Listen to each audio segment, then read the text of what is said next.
My name is Mia Sinclair, and I'm 35 years old. 16 years ago, my twin sister Josephine walked out of our family's beach house after an argument with our stepfather and never came home. Our family's official story, repeated at every holiday, every anniversary, every uncomfortable silence for the following 16 years, was that she'd run away, or worse, that the ocean had taken her, and that I, the sister who'd let her walk out that door without following her, was the reason she was gone. I carried that blame for 16 years, in near silence, while quietly building an entire career specifically designed to give me the skills to keep looking long after everyone else had stopped, sitting through countless holiday dinners where her name was mentioned only in careful, past-tense whispers, as though saying it too directly might somehow make the grief in the room unbearable all over again. 4 months ago, my family petitioned the probate court to have Josephine formally declared legally dead, so they could finally distribute her share of our grandfather's shipping company trust among themselves.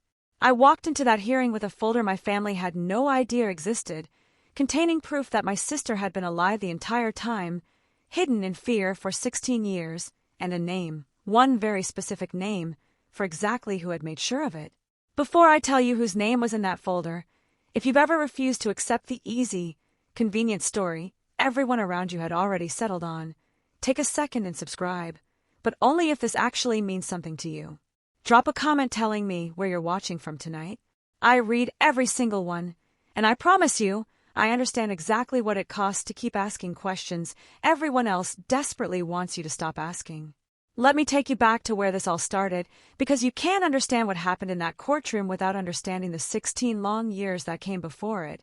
and the specific, quiet obsession that shaped nearly every decision I made in my adult life, from the career I chose to the relationships I kept at careful arm's length along the way. I grew up in Newport, Rhode Island, the younger twin, by 11 minutes, a detail my grandfather never once let either of us forget, in a family whose entire identity revolved around Sinclair Maritime, a shipping and logistics company my grandfather, Harold Sinclair, had built over 4 decades into one of the largest privately held freight operations on the East Coast. My mother, Elaine, was Harold's only child, and after my father left when Josephine and I were 4, she remarried a man named Richard Voss, an ambitious, charming attorney who joined Sinclair Maritime's executive team shortly after the wedding and rose, over the following decade, to become the company's chief operating officer,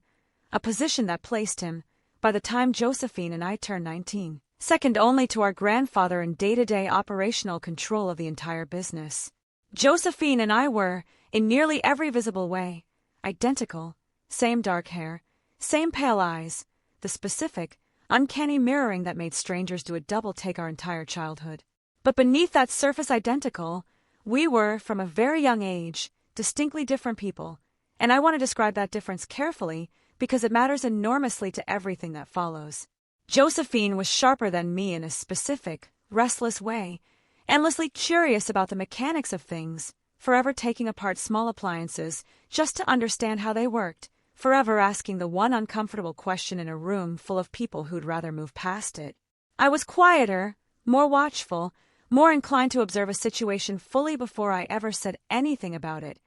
a temperament that would, years later, turn out to be exactly the skill set my entire adult life would eventually be built around. I want to describe our grandfather, Harold, in a bit more detail because his particular way of relating to us shaped both our early lives considerably. Harold Sinclair was a formidable, exacting man who had built Sinclair Maritime from a single tugboat operation his own father had started in the 1960s, and who approached the question of succession with the same careful, methodical rigor he applied to every major business decision. He began, when Josephine and I were 16, quietly interviewing us both, separately, about our interests and instincts, treating those early conversations, we'd later realize, as informal aptitude assessments for the company's eventual future leadership. I remember him asking me, during one of those conversations, what I would do if I discovered a mistake in a shipment that nobody else had noticed, and I told him, honestly, that I'd probably watch it for a while first, to understand the full pattern before saying anything. He nodded, thoughtfully, and told me that was a sound instinct for someone who'll end up managing risk rather than making the maps. Josephine, when he asked her the same question, apparently told him she'd flag it immediately, loudly, to whoever needed to hear it. Consequences be damned. He told her, with what I remember as genuine warmth, that she had the instinct of someone who finds the truth first and asks about the wisdom of saying it out loud later. Neither of us, at 16, understood how precisely that early assessment would eventually predict everything that followed. I want to give you a specific memory from when we were 17, because it captures, in miniature, exactly the kind of person Josephine was and exactly what eventually got her into danger. Our grandfather had begun, that year, quietly grooming both of us for eventual roles within Sinclair Maritime, arranging summer internships in different departments so we could each develop a feel for the business. Josephine was placed, that particular summer, in the company's internal audit and compliance division, and I remember her coming home one evening, genuinely troubled, describing a set of shipping manifests she'd stumbled across that didn't reconcile properly with the corresponding customs documentation for a specific overseas freight route. She'd mentioned it, she told me, to her supervisor, who told her a little too quickly for her liking, not to worry about it, that these kinds of small discrepancies were common in international freight and got resolved through normal reconciliation processes. Josephine, being Josephine, didn't let it go. She kept a private notebook, that summer, cataloging every discrepancy she noticed, telling me, more than once, only half joking, someone in this company is either very bad at math or very good at hiding something, and I don't think it's the first one. I remember asking her, at the time, whether she was worried about pushing the issue with her supervisor again, and she shrugged, with the particular, characteristic confidence I both admired and, if I'm honest, occasionally envied. "What's the worst that happens?" she said. "Someone tells me I'm wrong. I can live with being wrong. I don't think I could live with not asking." I want to pause here for a moment, because I know some of you are already sensing where this is heading, and I want to check in with you before we go further into the harder parts of this story. If you've ever watched someone you loved get quietly, gently discouraged from asking exactly the right question, drop a comment with the word "discouraged" below. I want you to know I see you, and I understand exactly how easy it is looking back to recognize a warning sign that felt at the time like nothing more than an ordinary summer internship complaint. Now, back to the story, because the night Josephine disappeared, 2 years later, at 19, is the night that specific, half-joking summer observation finally, catastrophically mattered. By the summer Josephine and I turned 19, home from our first year of college, Sinclair Maritime was in the final, delicate stages of negotiating a major merger with a larger, publicly traded logistics conglomerate, a deal our grandfather had spent years working toward, one that would, if completed, secure the family's financial legacy for generations and, not incidentally, trigger a substantial personal payout for Richard Voss, whose employment contract included a significant change of control bonus tied specifically to the merger's completion. Josephine, home for the summer and once again placed in a rotational internship, this time in the company's finance department, had continued, quietly on her own initiative, tracking the same category of discrepancies she'd first noticed 2 years earlier, discrepancies that, by that summer, she'd begun to suspect weren't accidental at all, but were instead evidence of a long-running, deliberate freight fraud scheme. Falsified customs manifests used to smuggle undeclared cargo alongside legitimate shipments, generating substantial off-book profits that Josephine had come to believe, based on the specific accounts she'd traced the discrepancies to, led directly back to accounts Richard Voss personally controlled. I want to describe the night before she disappeared, because I've replayed the details of that evening more times than I can count over the following 16 years. Josephine came to my room, late, well past midnight, genuinely frightened in a way I'd rarely seen from her, and told me she'd found something that afternoon that confirmed everything she'd suspected, a set of wire transfer records, accessed, she admitted, through credentials she probably shouldn't have still had from her internship the summer before, showing a clear, traceable pattern connecting the falsified shipping manifests directly to a private account in Richard's name. She told me she planned to bring what she'd found to our grandfather the following week, before the merger closed, because she believed, rightly, that the acquiring company's own due diligence process would eventually uncover the fraud anyway, and she wanted our grandfather to hear it from her first, with time to handle it on his own terms, rather than have it detonate publicly during the merger's final stages. I want to describe that conversation in a bit more detail because certain specific images from it have never left me. She sat cross-legged on the end of my bed, the way she had since we were small children sharing secrets after our parents thought we'd fallen asleep, a printed spreadsheet folded into quarters clutched in one hand, and I remember her voice shaking slightly as she read me the specific account number she'd traced, the way her eyes kept flicking toward my closed bedroom door as though she expected someone to be listening. "I keep telling myself I'm overreacting," she said, "but I don't think I am. I think this is real, Mia, and I think it's bigger than just some shipping paperwork."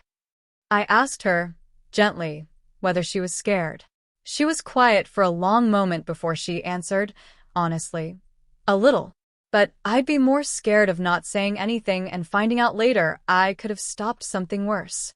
I've thought about that specific answer more than almost anything else from that entire night, the particular, aching irony of a sentence spoken by someone who had no way of knowing, in that moment, exactly how much worse the consequences of saying something would actually turn out to be for her personally, even as her instinct about the underlying fraud itself proved entirely correct. I want to be honest with you about something I've carried for 16 years, something I've never said publicly until now. I told her to wait. I told her to sleep on it, to talk to a lawyer first, to think more carefully about how to approach something this serious before she went to our grandfather directly. I wasn't wrong to be cautious, exactly, but I've spent 16 years wondering whether that caution, however reasonable it seemed in the moment, cost my sister the one night she might have needed to move faster instead of slower. The following evening, at a family dinner at our grandfather's beach house, Josephine and Richard had a sharp, tense argument in the kitchen that I only partially overheard. Something about the numbers not adding up and Richard's voice unusually hard, telling her she didn't understand how international freight accounting actually worked and should leave the real business decisions to people who understood the stakes.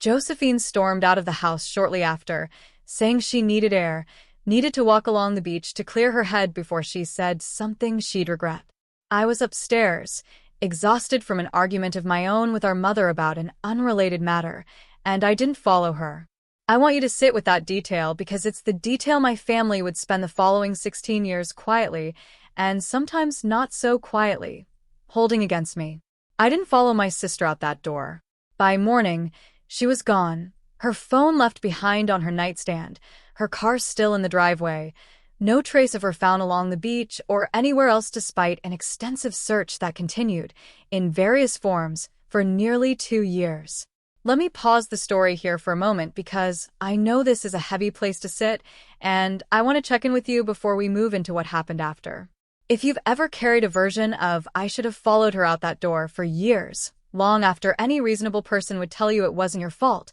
drop a comment with the word "should have" below. I understand exactly how heavy that particular, unearned weight can become, especially when the people around you seem determined to make sure you keep carrying it. Now, back to the story, because the 16 years that followed are where my family's convenient story and my own quiet refusal to accept it finally, permanently diverged. The official investigation, led initially by local police and later, briefly, by the Coast Guard given the beach house's proximity to open water, concluded, within about 18 months, that Josephine had most likely drowned during an impulsive late-night swim, her body never recovered due to strong currents common to that particular stretch of coastline, though the investigation formally noted the alternative possibility that she had run away voluntarily, given what detectives described, somewhat dismissively, as some family tension, the night she disappeared. I want to be honest that I never once, from that very first morning, believed either version of that official story.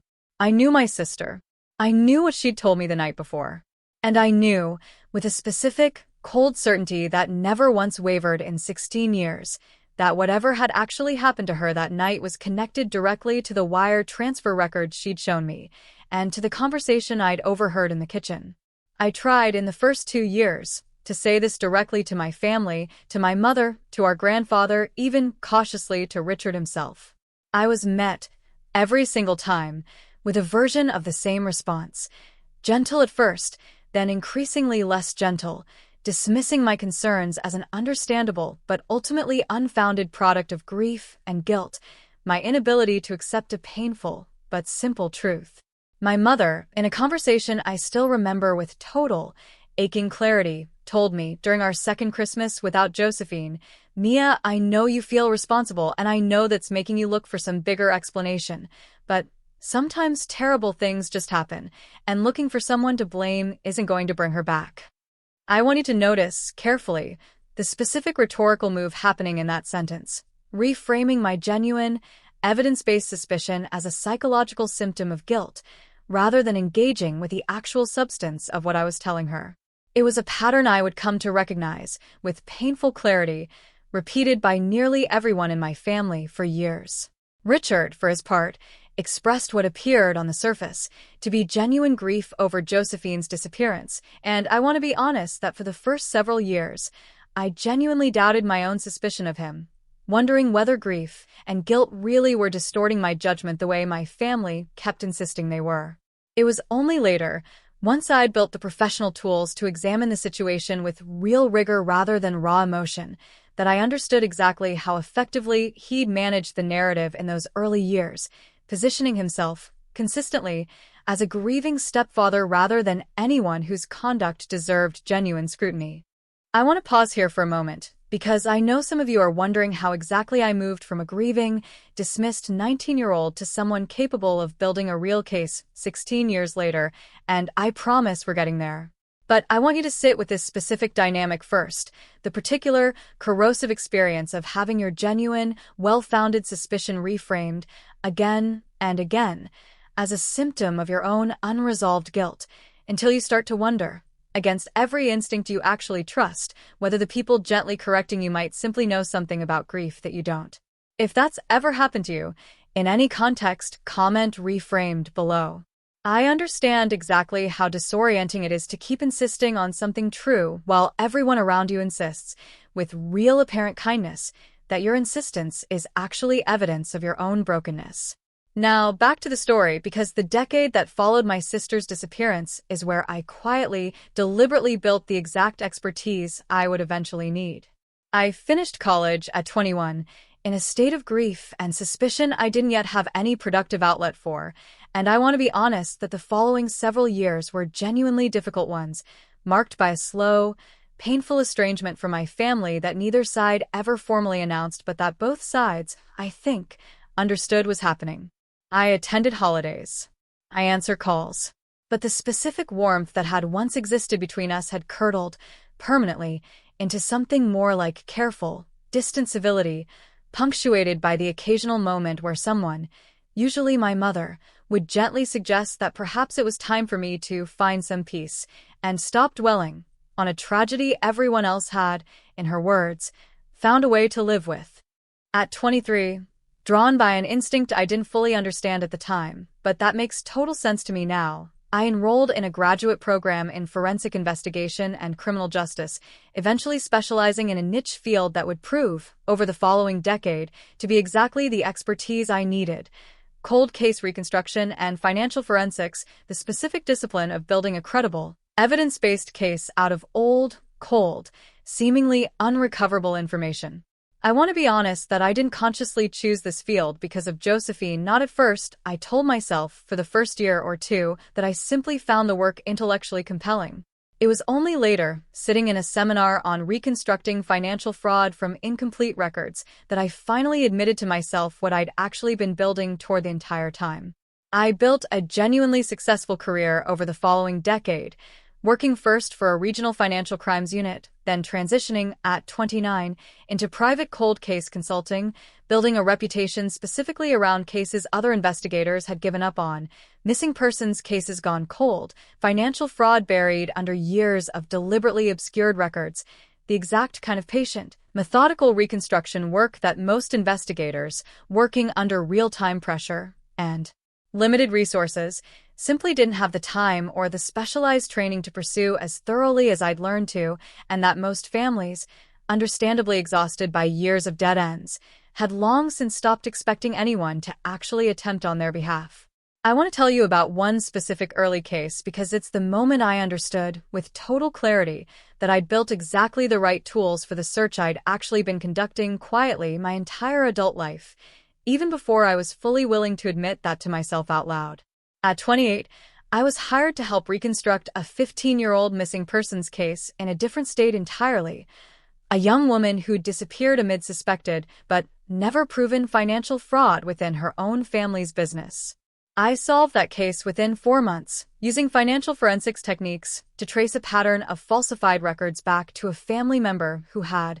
it turned out, orchestrated the young woman's disappearance to prevent her from exposing embezzlement that would have destroyed his own career. I remember sitting in my car after that case closed, genuinely shaking, understanding for the first time with total clarity exactly what I'd actually been training myself to do for the past 5 years, and exactly whose disappearance I actually intended to solve next. I want to pause here for a moment, because I know this next section moves into the specific, quiet, years-long investigation that eventually cracked my sister's case open, and I want to check in with you before we go further. If you've ever built an entire career, almost unconsciously, around the exact skills you needed to solve the one mystery that actually mattered to you most, comment built toward it below. I understand exactly how strange and clarifying that particular realization can feel, arriving years after you first started building the foundation for it. Now, back to the story, because the 8 years that followed that early case are where I finally, methodically, patiently began reconstructing what had actually happened to Josephine,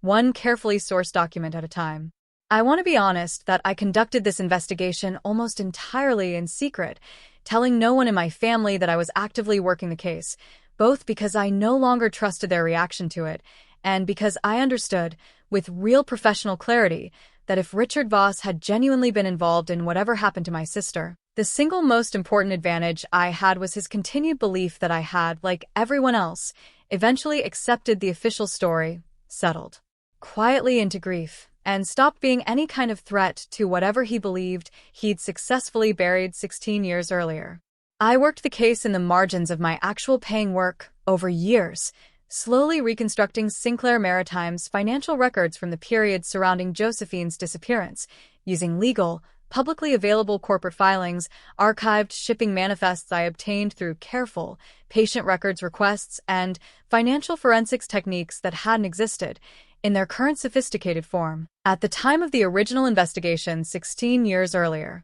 What I found over those years methodically confirmed everything Josephine had told me that final night. The freight fraud scheme she discovered had been real, extensive, and had continued, largely undetected by the merger's due diligence process, for nearly a decade after her disappearance, generating, by my own conservative financial reconstruction, well over $11 million in off-book profits routed through a network of shell companies that traced back, through several careful layers of obscured ownership, directly to accounts Richard Voss personally controlled, a scale of fraud considerably larger than anything Josephine herself had glimpsed in her own brief, 19-year-old investigation 2 years earlier. I want to describe the specific evening I finally traced the last layer of that ownership structure, because it's a memory I still find myself returning to. I was working alone in my apartment, past midnight, when the final piece clicked into place on my screen, a shell company registered under a name I recognized instantly as Richard's mother's maiden name, and I remember sitting completely still for a long time afterward, the specific, cold certainty of 16 years finally, undeniably confirmed in hard financial evidence rather than instinct alone. But confirming the fraud, I understood immediately, wasn't the same as proving what had actually happened to Josephine on the night she disappeared, and it was the search for that specific answer that consumed the following 3 years of my investigation, working, increasingly, alongside a retired maritime detective named Frank Delacroix, who had been peripherally involved in the original search 16 years earlier, and who had, I discovered through careful outreach, never fully believed the drowning theory either, for reasons rooted in his own decades of professional experience with that specific stretch of coastline's currents. I want to describe my first meeting with Frank in more detail because I think it captures something important about how this final phase of the investigation actually began. I found him through an old case file reference,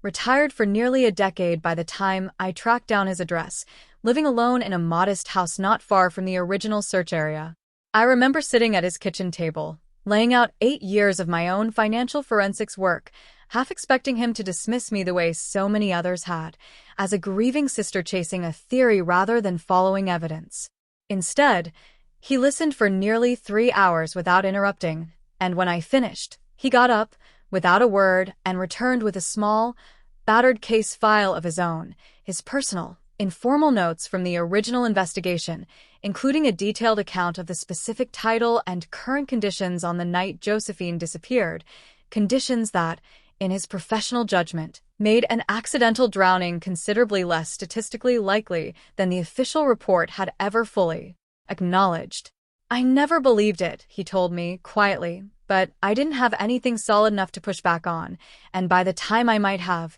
the case had already gone cold and nobody wanted to hear an old detective's gut feeling over a tidy official conclusion. We agreed, that same afternoon, to work the case together unofficially on our own time, and I want to be honest that having a genuine, experienced partner in that search, after so many years of carrying the suspicion entirely alone, changed the entire emotional texture of the investigation for me, even before we found a single new piece of evidence. Let me pause here because I know some of you are wondering what Frank and I eventually found, and I promise we're getting there. But I want you to sit with this moment first. 3 years of patient, careful investigation, working alongside someone who had quietly doubted the official story for 16 years, just as I had, neither of us saying anything publicly until we had something real to say. If you've ever found an unexpected ally in exactly this kind of quiet, patient doubt, comment "not alone" below. I understand exactly how much it can change an investigation, knowing you're not the only one who never believed the convenient version of events. Now, back to the story, because what Frank and I eventually discovered, roughly 14 months ago, is the part that changed absolutely everything. Frank, using contacts he'd maintained over decades in regional law enforcement, helped me trace a set of financial transactions from 16 years earlier that the original investigation had never fully examined, a series of cash withdrawals Richard had made in the 2 weeks immediately following Josephine's disappearance, totaling just over $400,000, routed through a pattern we eventually reconstructed with painstaking care toward a private arrangement with a maritime transport contact Richard had worked with professionally for years, a man named Everett Costa who operated a small, largely unregulated coastal shipping service specializing in exactly the kind of quiet, undocumented passage that could move a frightened 19-year-old out of the country entirely undetected,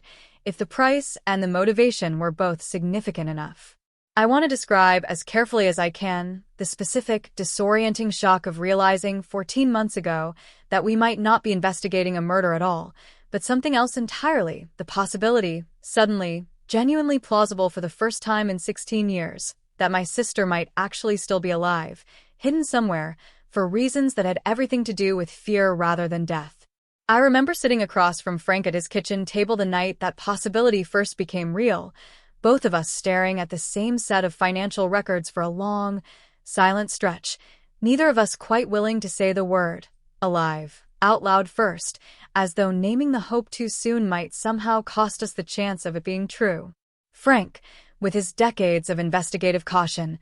urged me not to let hope run ahead of evidence, and I want to be honest that I tried, genuinely, to heed that caution, even as something in my chest, some old, 16-year-old certainty I'd never fully been able to extinguish, began to feel, for the first time, dangerously close to justified, a feeling I hadn't let myself fully sit with in over a decade of carefully, deliberately keeping my hope in check. It took us another 11 months, working carefully through Everett Costa's own financial and shipping records, legally obtained through channels Frank's remaining law enforcement contacts helped facilitate, to trace the actual destination of that arrangement, a small fishing community on the coast of Nova Scotia, far enough from any Sinclair family reach, close enough to remain reachable by careful, patient investigation, where a woman matching Josephine's description had lived, quietly, under a different name, for the better part of 16 years. I want to describe those 11 months honestly because they were, in some ways,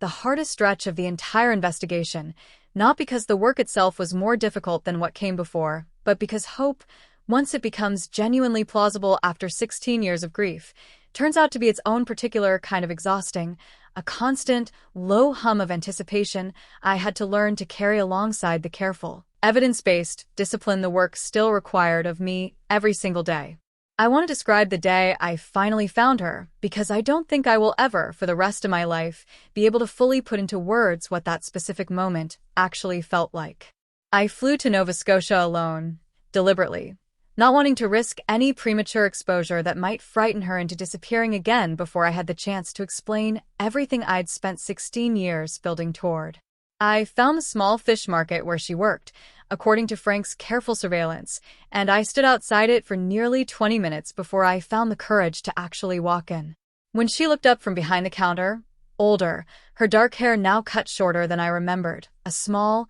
faded scar above her left eyebrow I didn't recognize, I want you to understand, there was no confusion in either of our faces, not for even a single second. 16 years and an ocean of assumed death between us, and she knew me instantly, the same way I knew her, the specific, wordless recognition that exists only between people who once shared a womb. I want to describe those first few minutes in more detail, because I think they deserve it. Neither of us spoke for what felt, at the time, like an impossibly long stretch of silence, though Frank later told me, from his position keeping careful, discreet watch outside, that it had actually been less than a minute. She set down the fish she'd been wrapping, very slowly, very carefully, as though any sudden movement might shatter whatever was happening. I remember saying her name, just her name, nothing else, my voice cracking in a way I hadn't expected, and watching her face do something I'd spent 16 years imagining and had never once gotten quite right in my own head. Not relief exactly, and not fear either, but something that seemed to hold both at once, the specific expression of someone who has spent 16 years bracing for a knock on the door that never came, finally arriving in the gentlest possible form. She came around the counter, and we stood there, in the middle of that small fish market, holding onto each other while a confused customer quietly excused himself and let the door swing shut behind him, giving us, without either of us asking, the privacy neither of us had thought to request. Let me pause the story here because I know this is the moment you've been waiting for, and I want to describe what happened next honestly rather than dramatically because the truth of that reunion was quieter and considerably more overwhelming than anything I could have scripted in advance. If you've ever searched for something or someone for so long that finding it finally felt almost unbearable rather than simply joyful, comment unbearable below. I understand exactly how complicated that specific kind of relief can feel, arriving after 16 years of grief you'd built your entire adult identity around carrying. Now back to the story, because what Josephine told me that afternoon, sitting together in the back room of that small fish market, finally confirmed everything and revealed several things I never could have anticipated. She told me that on the night she disappeared, walking along the beach trying to calm herself after the argument with Richard, he had found her there, alone, and had made clear, in language she described as chillingly direct, that he knew she intended to bring the wire transfer evidence to our grandfather, and that he could not allow that to happen with the merger's final approval only days away. She told me she had genuinely believed, in that moment, standing alone on a dark beach with a man she now understood to be capable of real, calculated danger, that her life was in immediate jeopardy, and that Richard, in a moment she still couldn't fully explain even 16 years later, had made her an offer instead of a threat. Disappear completely, permanently, accept a substantial sum of money and safe, undocumented passage out of the country, and never attempt to expose the fraud or contact anyone in the family again, or he would ensure, through resources and connections she had no way to verify but had no reason to doubt, that something considerably worse than disappearance would happen to her instead. I want to describe, as carefully as I can, the specific way Josephine recounted this part of the story, because I think the manner of her telling matters as much as the content itself. She spoke slowly, deliberately, her eyes fixed somewhere just past my shoulder rather than directly at me, the particular, careful cadence of someone who has rehearsed a memory so many times in isolation that recounting it aloud, finally, to another person, requires an entirely new kind of courage. She told me Richard had been calm the entire time, almost gentle in his delivery, which she said had frightened her more than if he'd shouted,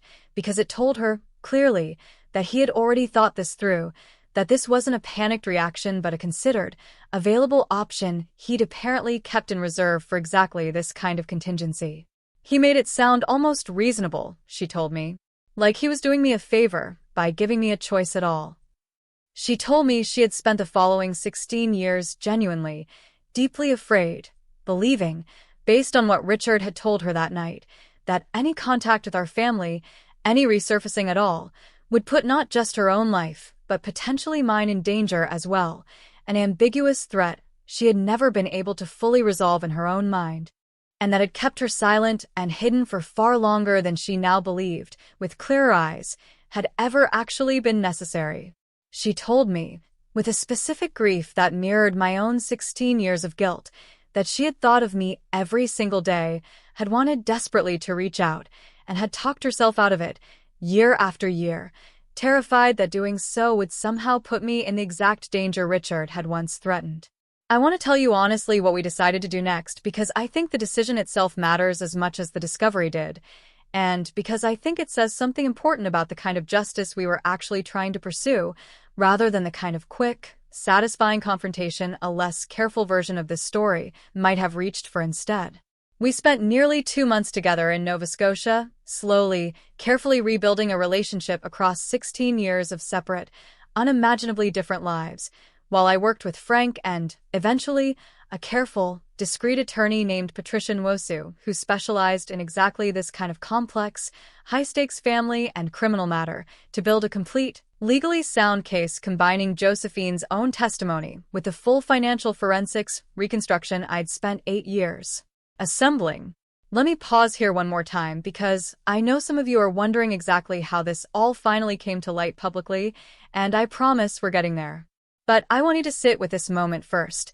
2 sisters, 16 years apart, slowly relearning each other in the back room of a small fishing town, while an entire family back home prepared, without any idea what was coming, to have one of them formally declared dead. If you've ever had to sit on the biggest truth of your life, waiting for exactly the right moment to reveal it, comment, waiting for the moment below. I understand exactly how much discipline that particular waiting requires. Now, back to the story, because the timing of everything that followed turned out to be almost impossibly precise. While Josephine and I were still in the earliest, most careful stages of rebuilding our relationship and Patricia was still assembling the formal legal case, my family, entirely unaware that any of this was happening, filed a formal petition with the Rhode Island Probate Court to have Josephine declared legally dead in absentia, a proceeding available under state law once a missing person has been continuously absent and unaccounted for beyond a statutory threshold of years.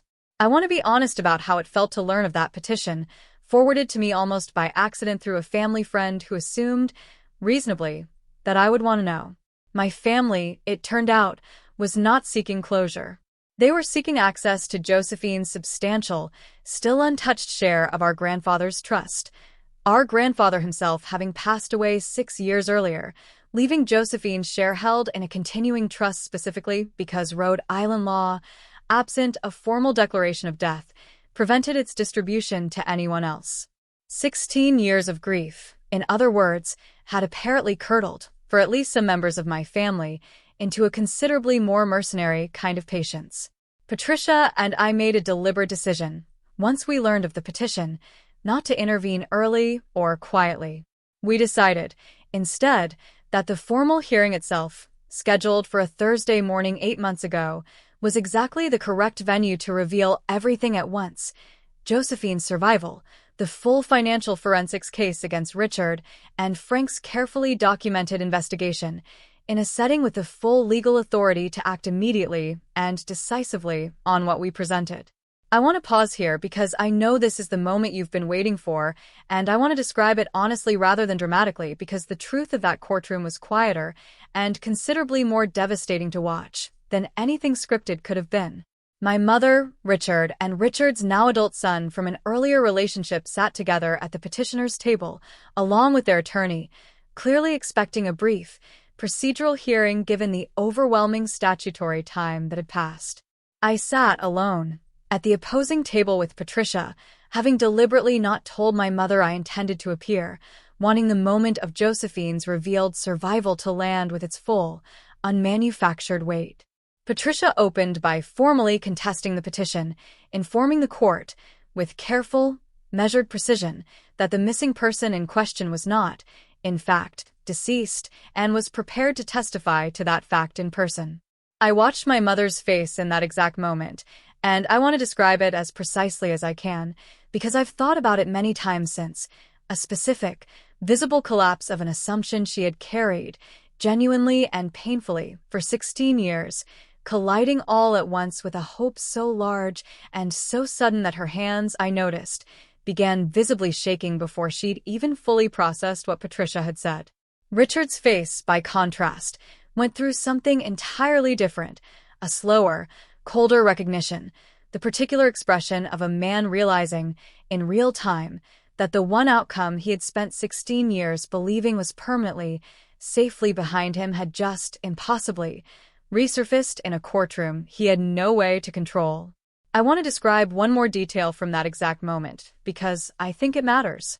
Richard's attorney, clearly caught as off guard as his client, requested an immediate recess to confer, and Judge Alvarez, a careful, unhurried woman who had presided over enough contested probate matters to recognize when a genuinely serious development had just entered her courtroom, granted a brief 15-minute pause. I watched, from across the room, a hurried, tense conversation unfold between Richard and his attorney, Richard's voice, even at a distance, carrying an edge of barely controlled panic I had never once heard from him in 16 years of careful, controlled composure. My mother, meanwhile, sat frozen at the petitioner's table, apparently unable to move, staring at the side entrance where Patricia had indicated Josephine would soon appear, as though disbelieving her own ears until she could disbelieve her own eyes as well. Josephine walked in from the courtroom side entrance a moment later, exactly as Patricia and I had planned,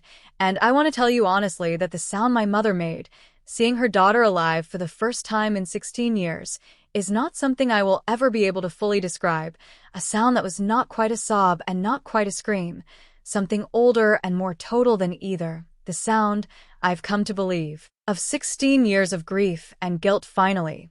all at once having somewhere to go. She rose from her seat, so quickly her chair fell backward, and the bailiff, I remember, took an instinctive step forward before Judge Alvarez, watching the scene unfold with what I recognized, even in that charged moment, as genuine, professional compassion, gestured for him to stand down, allowing my mother the space to cross the courtroom and reach her daughter without procedural interference, a small mercy I've been quietly grateful for ever since. Let me pause here, because I know some of you are wondering what happened to Richard once Josephine's survival was confirmed, and I promise we're getting there. But I want you to sit with this moment first, this reunion, this sound, before we move into the harder, more procedural part of what happened next. If you've ever imagined, in your most private moments, exactly what it might sound like to get an impossible reunion you'd stopped letting yourself fully hope for, comment "impossible reunion" below. I understand exactly how much that particular fantasy can ache, especially once it's no longer only a fantasy. Now, back to the story, because Richard's reckoning, once it began, moved considerably faster than 16 years of careful hiding had ever prepared him for. Judge Alvarez, presiding over what had begun as a routine probate matter and had transformed, within minutes, into something considerably more serious, immediately suspended the death in absentia proceeding and, upon hearing Patricia's summary of the financial forensics evidence and Josephine's own preliminary testimony regarding the threat that had driven her disappearance, formally referred the matter to both the county district attorney's office and federal authorities, given the interstate and international nature of the underlying fraud and the credible allegation of a coerced disappearance amounting to something the court's own language described as conduct approaching kidnapping through duress. Richard was taken into custody within the week, once formal charges were filed, and the criminal case against him, encompassing the freight fraud, the coerced disappearance, and several related charges, remains ongoing as I record this, though the financial forensics evidence alone, Patricia has told me, is considered close to unimpeachable given the sheer volume and precision of the documentation I'd spent 8 years assembling. I want to describe, briefly, what I learned in the months following Richard's arrest about Everett Costa, the maritime contact who had actually facilitated Josephine's undocumented departure 16 years earlier. He was located, still operating a small coastal transport business, and agreed, through his own attorney, to cooperate fully with federal investigators in exchange for a reduced sentence, providing detailed testimony about the arrangement Richard had made with him and confirming, in specific, corroborating detail, the timeline and circumstances Josephine had already described to us. His cooperation, Patricia told me, closed nearly every remaining gap in the case, transforming what had already been a strong circumstantial and financial case into something approaching an airtight one. I want to tell you honestly what happened with my mother, because I think it deserves its own careful accounting, separate from Richard's. She has spent the months since that hearing in a genuinely complicated state of grief, relief, and something closer to horror, slowly absorbing the full scope of what her own husband had actually done and what her own daughter had endured, largely alone, for 16 years, while she herself had spent much of that same time gently, repeatedly telling me to stop looking for answers she now understands existed all along. I want to describe one specific conversation with my mother about a month after the hearing because I think it captures the genuine complexity of what she's had to reckon with. She came to my apartment unannounced on a Sunday afternoon and sat at my kitchen table for nearly an hour before she found the words to say what she'd apparently come to say. "I told myself I was protecting you," she said, "keeping you from spiraling into something you couldn't get out of. I never once let myself consider that you might actually be right, because considering that meant considering what it said about the man I'd married, and I think some part of me simply refused to go there for 16 years. I told her, honestly, that I understood the impulse, even as I couldn't fully forgive the 16 years of consequence it had produced for both Josephine and me. She didn't ask me to forgive her that afternoon, which I've come to appreciate more than I expected to, an acknowledgement, rather than a request for absolution, feeling, in that specific moment, like the more honest gift. I have not been able to fully forgive her yet for those 16 years of dismissal, and I want to be honest that I don't know whether I will, entirely, though I've allowed a careful, slow reconnection, built primarily around helping Josephine navigate the genuinely overwhelming process of legally, practically reconstructing an identity after 16 years of believed death. I want to tell you about Josephine's own healing, too, because I think it deserves real space in this story rather than a quick, tidy summary. Rebuilding a legal identity after 16 years is a genuinely strange, bureaucratically exhausting process, and Josephine has navigated it with a resilience I find myself in constant, quiet awe of, even now. She has chosen, for the time being, to remain based primarily in Nova Scotia, close to the quiet, careful life and small community of friends she built there over 16 years of hiding, visiting Rhode Island several times over the past 8 months, but not yet ready, she's told me honestly, to fully relocate back into a family and a home that still carries so much of what drove her away in the first place. I want to describe one more moment with Josephine because I think it captures something important about how her healing has actually unfolded, distinct from the neat, quick version we sometimes expect from stories like this. About 3 months after the hearing, we spent a weekend together in Nova Scotia, and she told me, quietly, sitting on the porch of the small house she'd built her second life inside, that she still sometimes woke in the night, 16 years of practiced vigilance, not yet fully willing to believe the danger had actually passed. "I keep waiting to feel completely safe," she told me, "and I think I'm starting to understand that safety isn't a single moment you arrive at. It's something you have to keep choosing to believe in a little more each day, until eventually the choosing gets easier."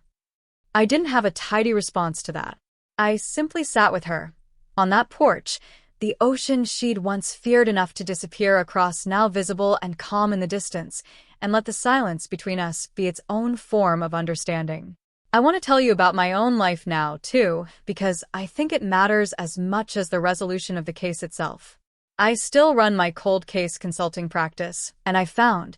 in the months since Josephine's case closed, an entirely new depth of purpose in the work, a fuller understanding, earned rather than theoretical, of exactly what it means to a family when someone finally, patiently proves that the convenient story everyone settled for was never actually true. I keep, in my office, a small, worn photograph of Josephine and me at 19, taken just weeks before she disappeared, and next to it, a newer photograph, taken in the back room of that small fish market in Nova Scotia, 16 years and an entire lifetime apart,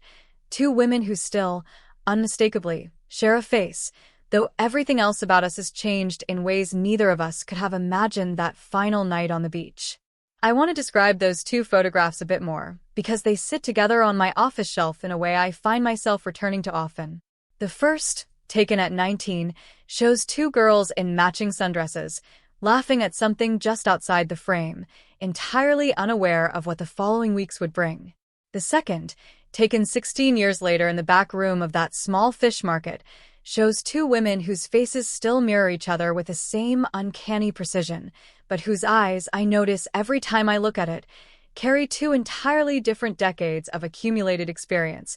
Mine spent building a career around the exact certainty everyone told me to abandon, hers spent surviving, quietly and alone, the exact danger that certainty had always correctly identified. I keep them side by side deliberately, not as a tidy bookend to the story, but as an honest reminder that both versions of those 16 years, mine and hers, were real, and neither one erases or resolves the other. I think, often, about the specific version of myself who sat in that seminar on reconstructing financial fraud from incomplete records,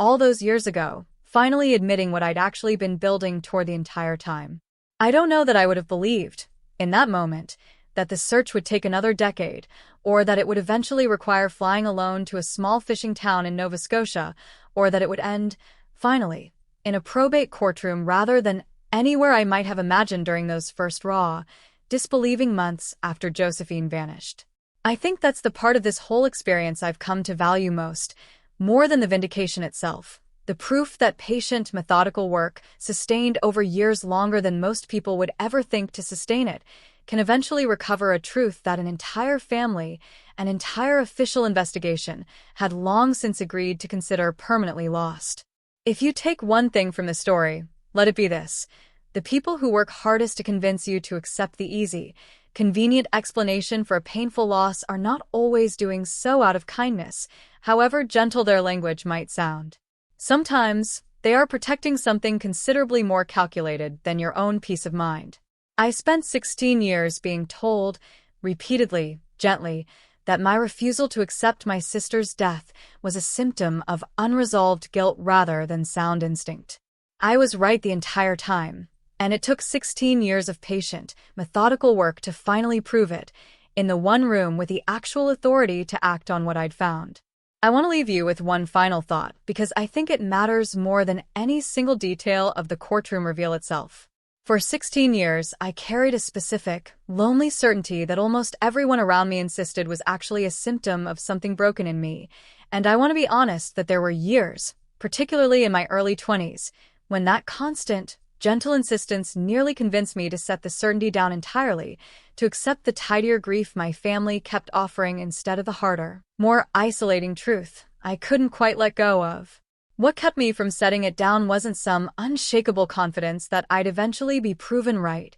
I had no way of knowing, for most of those 16 years, that vindication was even a realistic possibility. What kept me going was simply an inability to fully believe the convenient story, one that never once, no matter how many times I turned it over, actually fit the sister I had known. I think that's the part of this whole experience I'd most want anyone watching, sitting with their own unresolved certainty right now, to actually take with them. You don't need to have all the answers on day one to eventually find them. Sometimes the truest kind of vindication isn't about the moment the truth finally surfaces. It's about the 16 years before that moment, when you refused to let go of a certainty everyone else insisted you should abandon, and kept building, patiently, methodically, toward the exact day that certainty would finally, undeniably, prove itself true. Thank you for staying with me through this one, all the way to the end. If any part of this reminded you of your own refusal to accept an easy,